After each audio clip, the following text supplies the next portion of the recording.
Det tror jeg ikke. Så har vælgerne i hvert fald svigtet demokrati.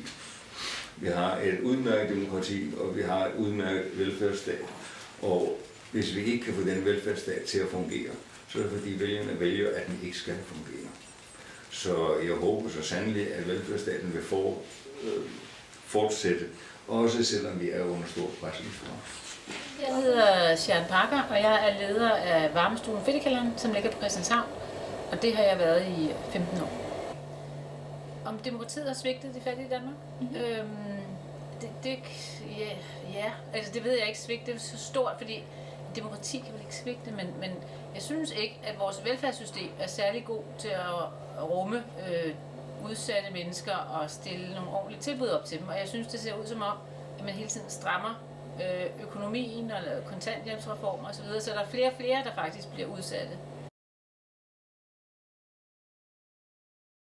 Vi skal jo lige definere selvfølgelig, hvad fattig er. Og vi skal også lige have fundet ud af, hvorfor er man være fattig. Du kan være fattig på social omgangskreds, du kan være fattig på penge. Du kan være fattig på den måde, at du ikke kan finde ud af at benytte de penge, du har. For eksempel, at du køber stoffer eller noget andet for dem.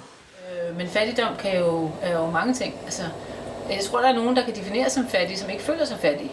Og så omvendt er der nogen, som ikke er under fattigdomsgrænsen, som føler sig meget fattige og begrænset. Jeg tror, det handler om fattigdom. Det må handle om man føler sig begrænset i det liv, man gerne vil leve.